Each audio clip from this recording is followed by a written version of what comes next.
for this week's Flippinar show number 101. I have Vernikia here with me. Adria won't be joining us tonight, but we should be able to make it happen. What's going on, Ms. Williams? Everything is great. Everything's great. Atlanta was a nice, beautiful day outside today. So. Oh yeah. This is what I love here this time of year. Yeah. Next few months. I love it. Those that joined us on the Flippinar, the live Flippinar in Atlanta, we really appreciate everyone that came out, and it was a good experience, I think, for everyone. Those that joined us online live. The audio was a little funky, but hey, thanks for hanging in there with us. But we really, I think we got some stuff out of it. What do you think, Renika? Oh, it was an amazing event. It was super amazing. Audience participation.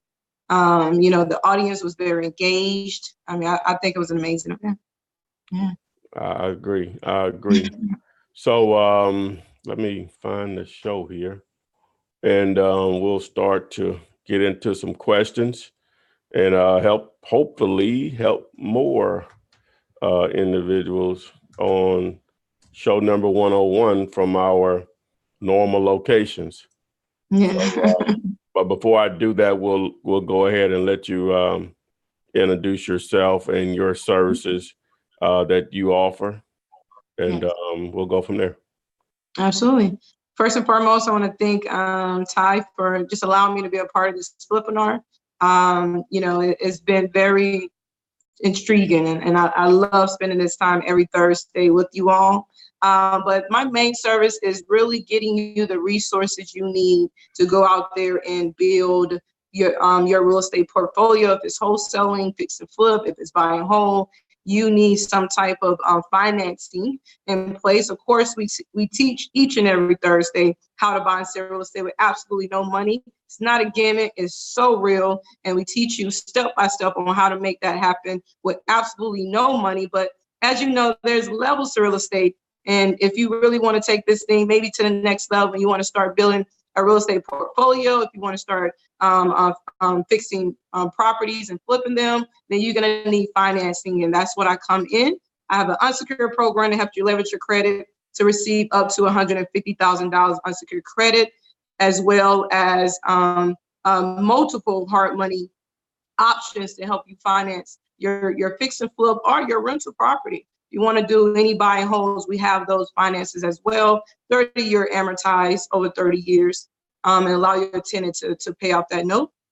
And as you see here on the screen is all of my social media handles, as well as my email address. If you have any question regarding financing and financing and funding your project, contact me at funding@fkfinancials.com. If you want to get started with leveraging your credit, and you're ready to move forward, go to fundmynextdeal.com.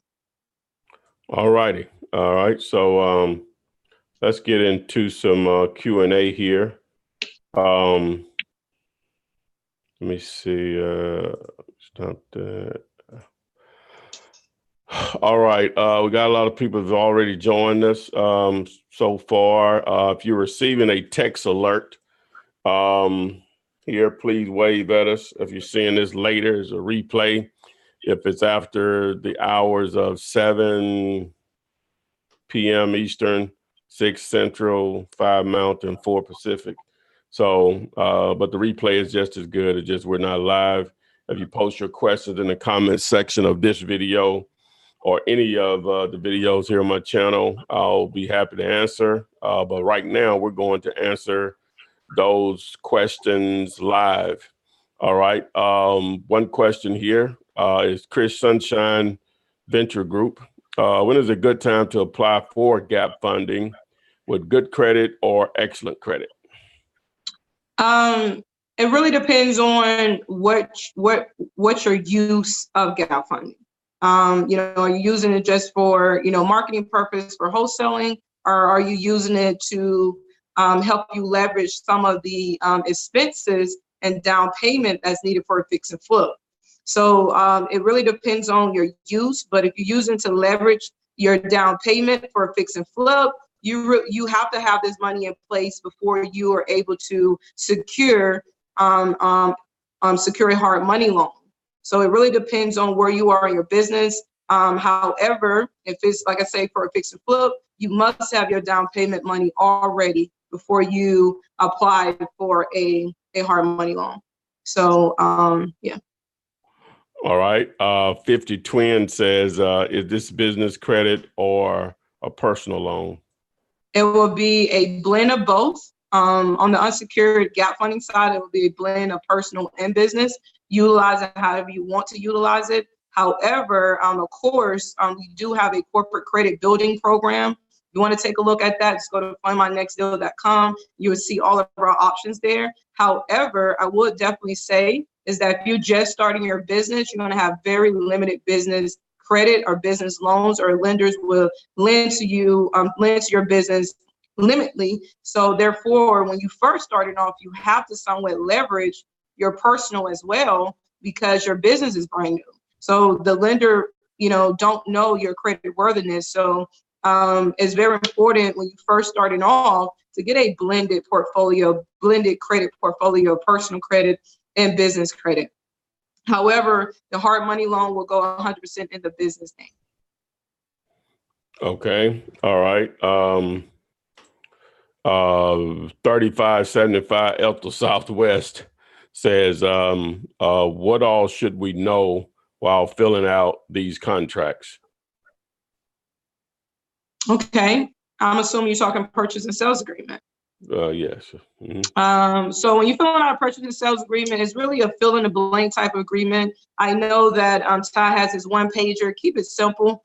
If it's more than the largest contract I have seen is probably the realtor's contract, but a lot of that verbiage is standard. What you really want to pay attention to is not necessarily the standard verbiage, but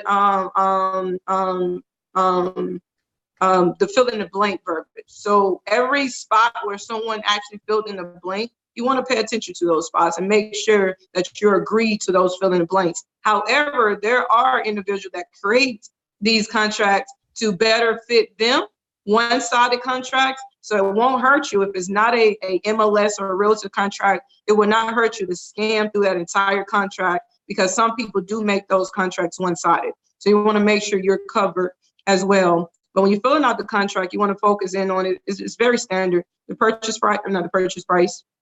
The property address is usually at the top.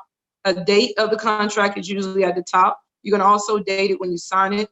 The purchase price, bam, here you go right here. And this is actually Ty's one pager on his site. So Ty, I'll let you kind of share that information. Okay, yeah. If you go to dealyoulater.com and you just go up here to the agreement form and select purchase and sales agreement, you can fill out my one-page contract that I give away for free. You can fill it out here to give it a more professional look right here on the site. And everything you need is right here. You just basically answering simple questions that you'll know. The date of the contract, the seller's name, social security number is not needed. So you can just put NA. The buyer's name, which will be yours or your entities, the street address of the property that's in, that you're buying or doing a deal on, the legal description, you can put NA also, the county, you'll put whatever county the property is located in, personal property, that's where I normally place property sold as is, the earnest money deposit, whatever that amount is, if it's $10, $50, $100, whatever, you place it there. Cash due to seller at closing. What you do there is you subtract the amount of the earnest money from the actual purchase price. Existing loans and liens, you can put NA regardless, and because it all come out in the title work. New loan to seller at closing, NA, you put that there also because it's a cash deal. Then the purchase price, and that's the actual price between you and the actual seller. All right. The balance due to seller, it'll match the same thing as cash to seller at closing. And then normally I'll put full payment right here. And then you put in the actual date you want to close. So you want to do a minimum of 30 days, but if you can get more days, 45 or 60, normally it shouldn't take you nearly that long if you really have a great deal and you know what you're doing, obviously. but no less than 30 days if you can help it. It's rare I'll do less than 30. All right, so you put the date and time of when you may possibly close, and that'll match up from here 30 days plus from that date up there. And then to where the closing will be held, I normally just do TBD. And then buyer will have whatever number of days. I normally do 14 days, do the inspection period, and has the right to cancel this agreement with written notice to the seller. With the inspection period starts when the last party has signed this agreement. So people always ask, well, how can I get out of the contract? So during your inspection period is when you can, quote unquote, get out of the agreement if you don't find a buyer in that time frame. So from that, you just generate the agreement, download it. You can download it, print it out, let them sign it. You can download it and use a service like DocuSign or Hello Sign or one of those electronic signatures services, and it takes care of everything else. And there are going to be tons of videos on YouTube to show you how to fill those out. So if you want access to this particular agreement and being able to fill it out online, I try to make it as simple as possible for you. Dealulator.com, you can get access to it. Trying to build my Instagram back up, Flipman IG. Go follow me there if you don't already know, Flipman IG. So we'll get back to the question. You got anything else to add, baby girl? No, that's amazing. Like that one pager you put on that website is amazing. All right. So definitely. I hope it helps people. Yeah. All you don't right. need anything else. Keep it just that simple. All right. Someone, Toya Tickles Deals, I guess Toya Tackles Deals. She asks, can you wholesale a reverse mortgage? Yeah. Yeah. A reverse mortgage has to be paid off. I actually purchased a property that had a reverse mortgage on it, and the moment of purchasing the property, the entire mortgage must be paid off. So yeah, it's no different. You know what I'm saying? Just normally sometimes those reverse mortgages may have a good bit of equity in them or whatever. Yeah. Not always, but sometimes. So, but to answer her question, as Renika said, yes, you can. Absolutely. All right. Right. This is a basic question, but I guess a good one. Joshua Murray says, what's a good marketing strategy? Oh, wow. Marketing is more marketing campaigns that, we talk about it all the time, and I'll let Todd kind of follow up with it. But I'll tell you my top ones that I use to this day that works. The old saying, if it will not broke, don't fix it, something like that. So so I would say definitely utilizing your Bandit signs. Individuals are not calling a sign that say we buy houses or we sell houses unless they have a house to buy, a house to sell, or they're somewhat in the housing, industry, maybe a painter, a contractor, people to, want to lease a property is going to be calling those signs. So it's marketing. You have your postcards that you can send out as well, but we also, AKA, is called yellow letters. You can send those out, which is a marketing campaign, but you got to have a list of properties to send these postcards out to. Driving for dollars is always a good way to find properties as well. And that's just pretty much getting in your car, going into neighborhoods, and determining any property that look like they're vacant, high grass, looks like, there's no one lives there, no blinds on the window. You want to write those property addresses down and skip trace the homeowner to see if they want to sell. One of my number ones is probably just networking in your market, networking at the local real groups, networking in the local real estate groups, just completely networking and letting everyone that you are in real estate. And that's also, you can network via your social media. If you're posting about real estate, next thing you know, your followers begin to want to connect with you and ask you questions about it. So I would say those are probably my top, and I'm pretty sure Ty has more. Yeah, she hit the highlights. It's all going to depend on what your resources are, what your comfort level is on certain forms of marketing. Some people don't want to do bandit signs, which is fine. I can understand that. The only thing I can tell you, and Renika can, she basically already said it, is that, they work and they're really inexpensive to get started with. But, driving for dollars is a method, I guess, of marketing, because you're out there on the hunt, on the actual ground zero, as they would say, looking for opportunities, and then doing the research and trying to reach out to owners either by phone and or mail. You have your social media, which it's a little bit different. Still trying to conquer that animal in itself to get some consistency with it. Your direct mail, one of the services that I promote is called Mail to Flip. It's a company out of St. Louis. They provide direct mail services where they do a lot of unique things to get sellers' attention whenever you try to mail something to them, which is the name of the game, to prevent as small of amount as possible of your mail is going into the trash. And one of the unique things that they do is they add the picture of the property that you're targeting, that owner's property, to get their attention.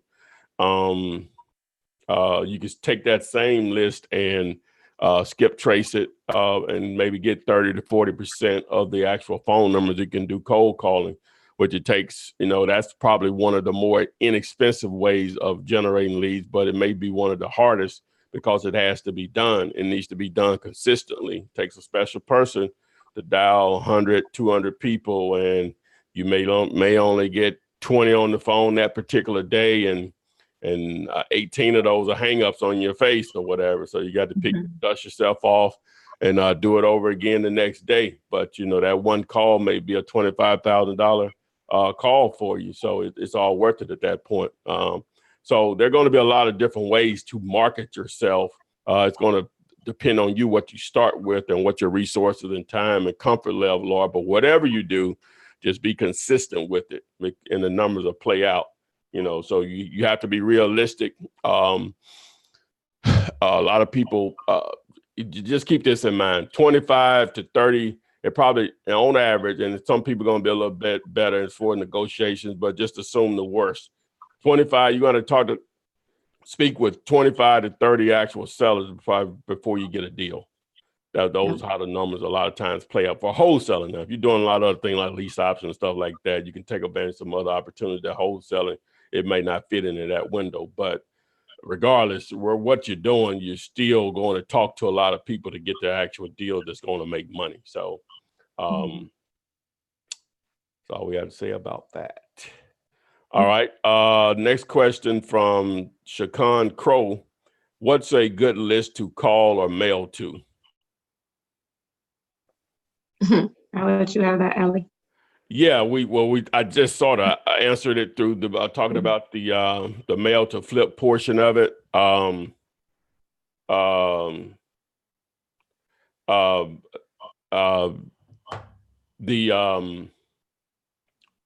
like to target absentee, and it's going to encompass a lot of different type of real estate owners, from people that may owe back taxes, out of town owners, tired landlords, properties that are inherited. So it goes on and on. So it's just a shotgun approach to target potential motivated sellers. So it really doesn't matter to me about why they're motivated. I just want to try to reach out to as many property owners as possible, and hopefully the numbers will take over from there. You got anything you want to add? No, I mean, I think definitely absentee owners and pre-foreclosure on properties that you could get a full list for, that you can target. I think that's probably the top two type of lists. Okay. All right. So what we got here? Do you know? All right. This is a good question, I think. Okay. All right. This is from Sean Scott.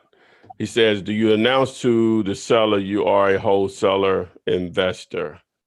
And if they know what that is, then how can you close a deal if they assume you have no capital? Well, you answered the question yourself. Why would they want to deal with you if they know you don't have the money to buy the property, or they assume you don't have the money? Just say that. So to answer your question, just like you're trying to understand wholesaling, I'm sure you have a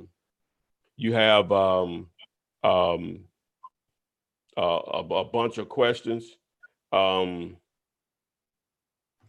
Imagine trying to explain this to a seller in 5 minutes. They're not going to want to deal with you because they're unsure what you're trying to do. And the main reason why you don't want to explain it, because it's not important. Doesn't matter where the money comes from. They won't care. When they're sitting there picking up their check for $125,000 for a property they want to get rid of, they're not going to care where the money is coming from.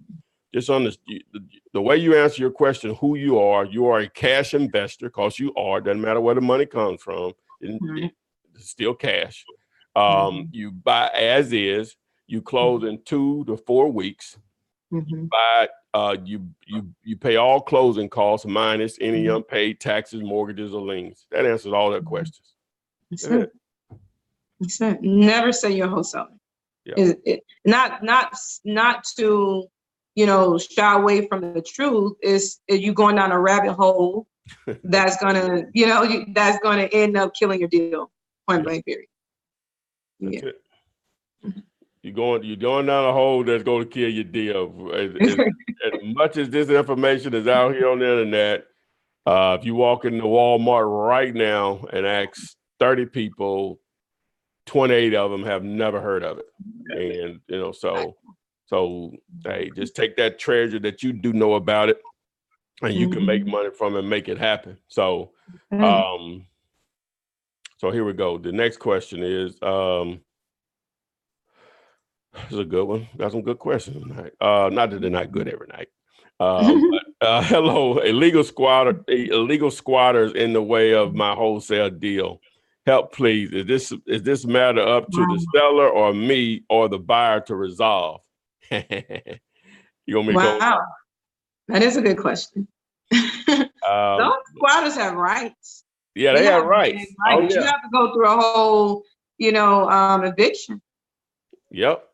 To get these squatters out. Now, a couple of times that I've dealt with it and been successful with dealing with, let me just say that, because sometimes I haven't been successful. I just offer them to pay to leave, You pay, that's easy. Yeah, paying how much money I'm going to make. You know what I'm saying? If I'm going to make, I think on the deal that the last one I did, technically they were not squatters. They were saying they were going to leave because it was the owner's daughter-in-law. Her son had died, and they had lived in the house before he died, like over 20 years. I think it was something ridiculous, something like that, with not paying any rent. They were not paying the taxes or anything, just living in the house for free, right? Wow. And so when the son died, they still lived there like over a year. And the owner, which would have been the mother-in-law of the lady that lived there, she had told them to give y'all a year to find somewhere to go. So that year expired, and she had called me, and I went over there and talked to her. She explained to me the situation. She said, "I'm gonna sell it to you, but I can't get them out." I said, "Don't worry about that." I said, "I got that, right? As long as they're friendly." She said, "No, they're gonna be friendly because we're not hostile or anything. They just know I'm about to sell it."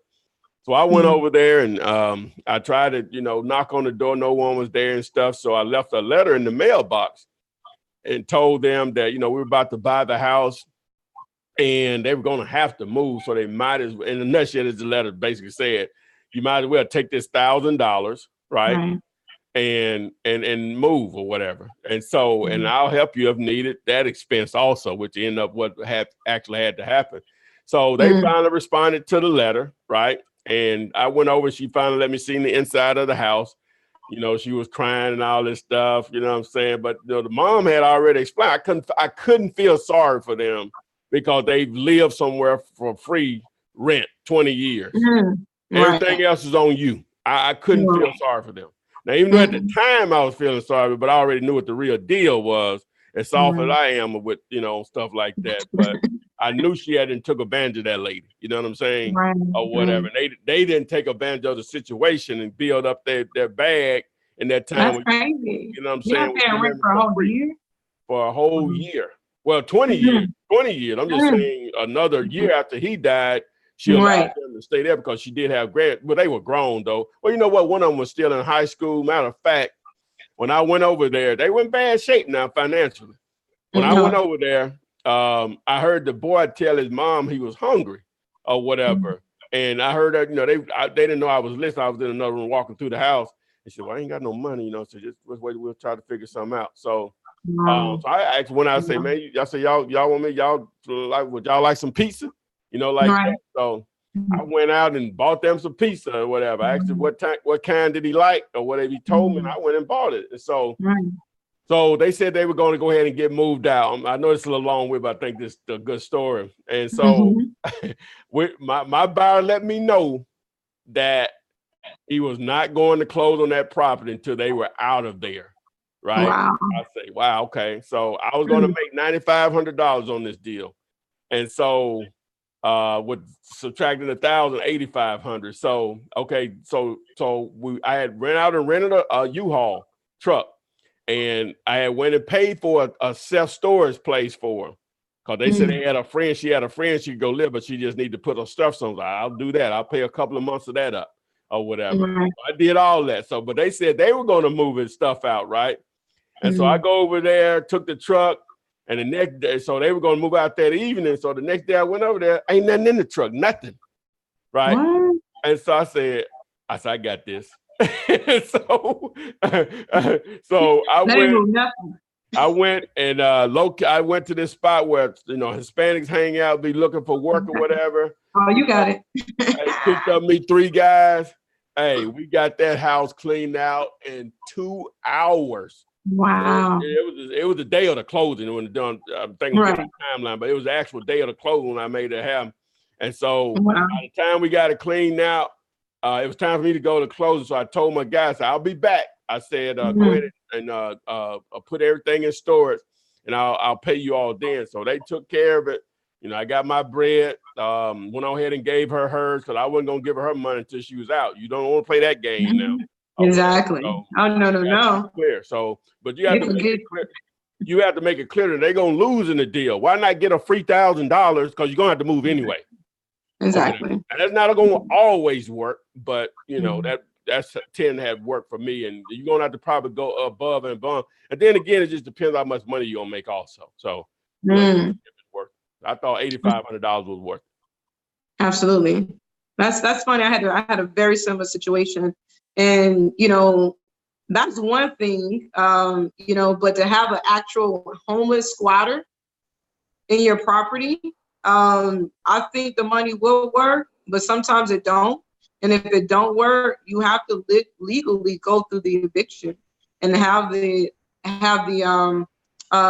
police come out and serve and make them move out of the property.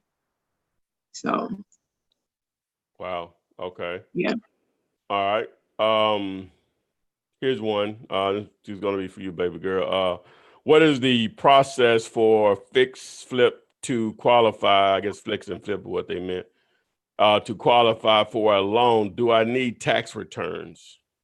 Absolutely no. So if you're going the traditional route, say for instance, you go to your local bank, yes, you need tax returns. But when you're dealing with a private lender like myself, it's asset-based driven.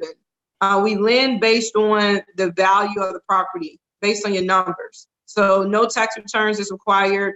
Sometimes your bank statements isn't required, but what is required is that you have the down payment, the closing costs, and the points to be able to close it.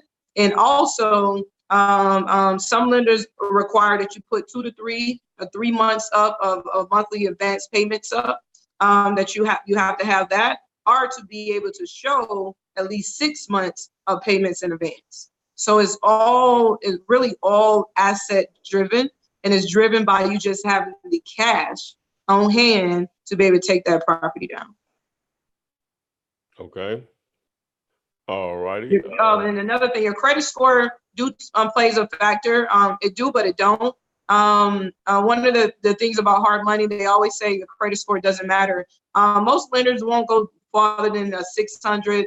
Every now and then I may see a 580.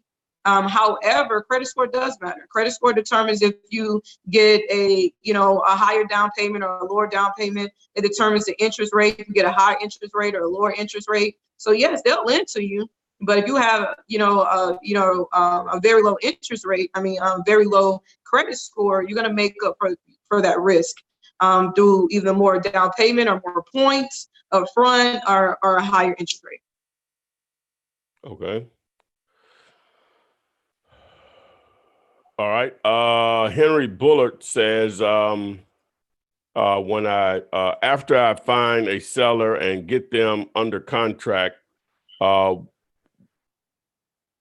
guess he asked, what do I do exactly then? Do I then take it to a lawyer or closing agent, or then do I find a buyer?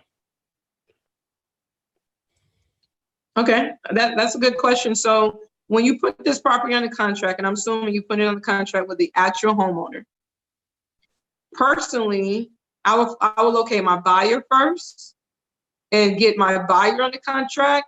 And then once I have a complete deal, that's an A-B contract. That's a contract between myself as a wholesaler and the homeowner, and a contract between myself and the end buyer. When I have both of these contracts, and then and I'm past the due diligence period, I usually wait to the due diligence end, or at least a day or so before the due diligence end, to forward that over to the attorney so they can start doing title work and things of that nature.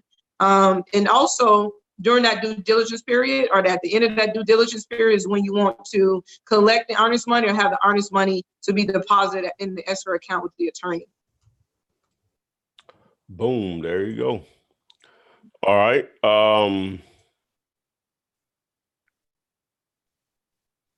Where is it? Oh, okay. Leah Betha says, what is the quickest way to build that buyer's list?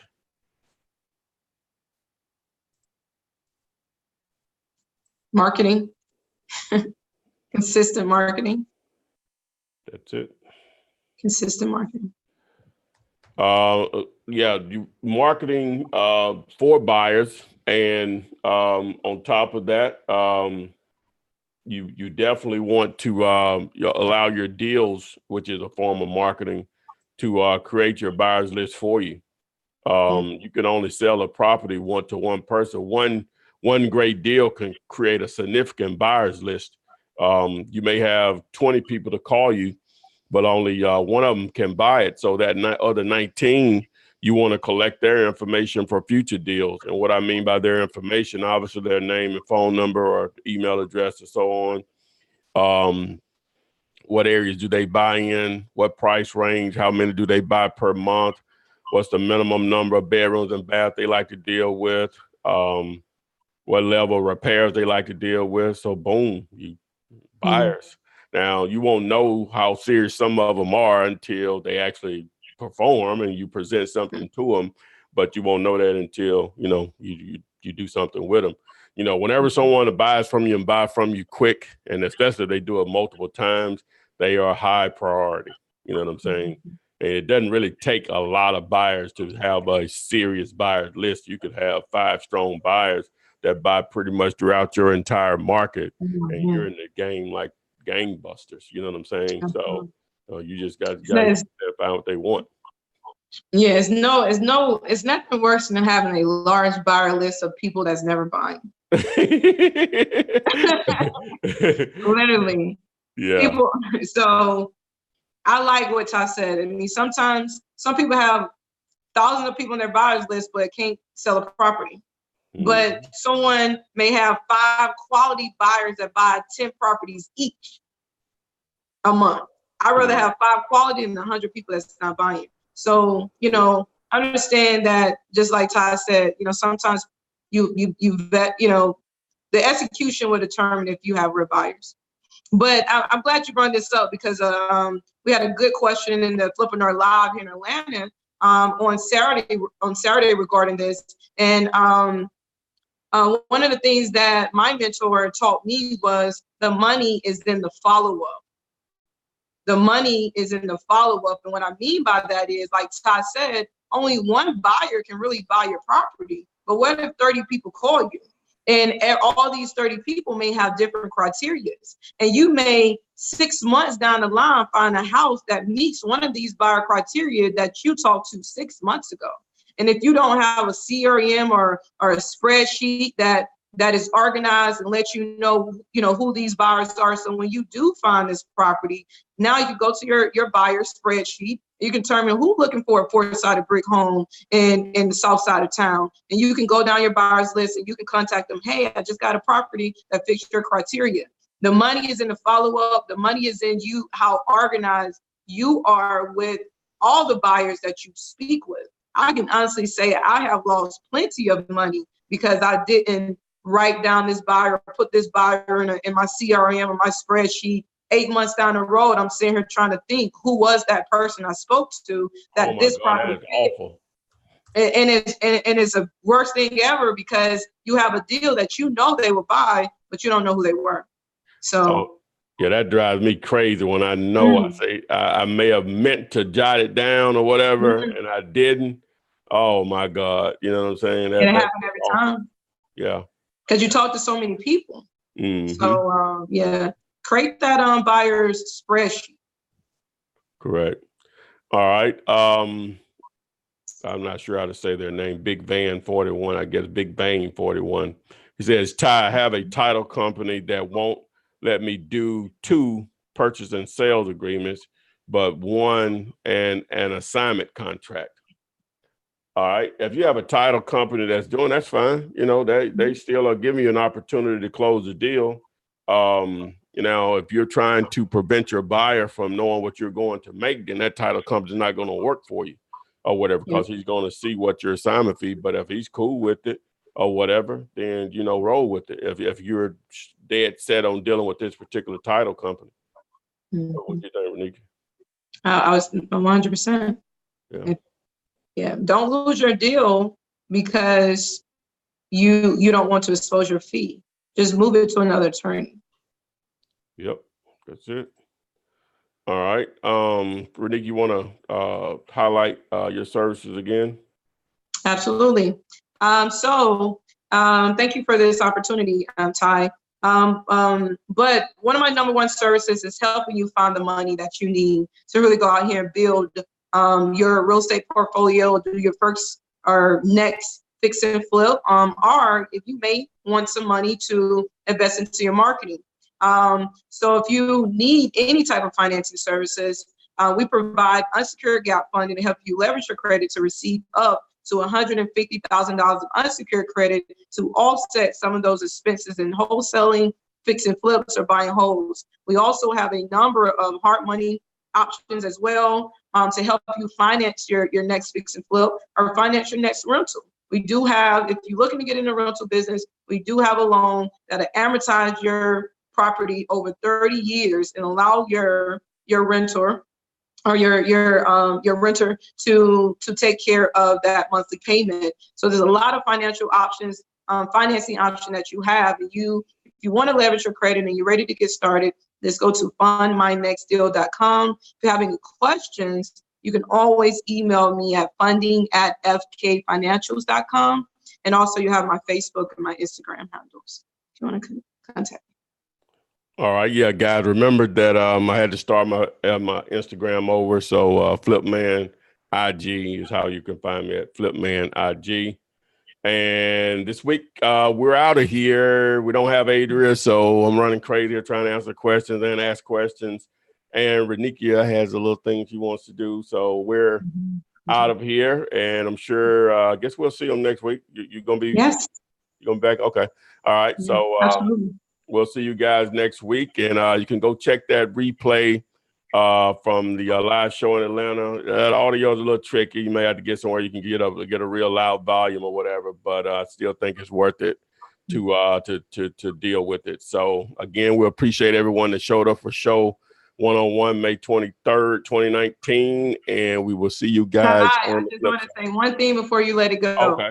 I first and foremost, I want to thank everyone that showed up to the live Flippinar here in Atlanta on last Saturday. And if you missed it, I'm gonna let Todd tell you what you missed, because he gave each and every one of the attendants something special to help them continue to educate themselves in this game. And you missed out on that. So I'm gonna let Todd share with you what he gave to the people that came. Yeah, what I did was, and if you didn't get access to it, I texted everyone access to the courses that were there, because they included information. But what we did is while on my way over there, I always like to just try to do something on, just over deliver. I'm always trying to over deliver, right? And so I decided to give everybody access that was there, access to my courses on wholesaling houses and apartment buildings. So if you're watching this and you didn't get that text, and we got everybody that was there, so just hit me up, 205-492-3425.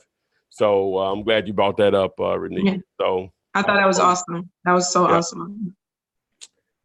Well, that's all I had. All right, so we're out, and we'll see you guys next week. And on the flip side, binge, grind, and stack.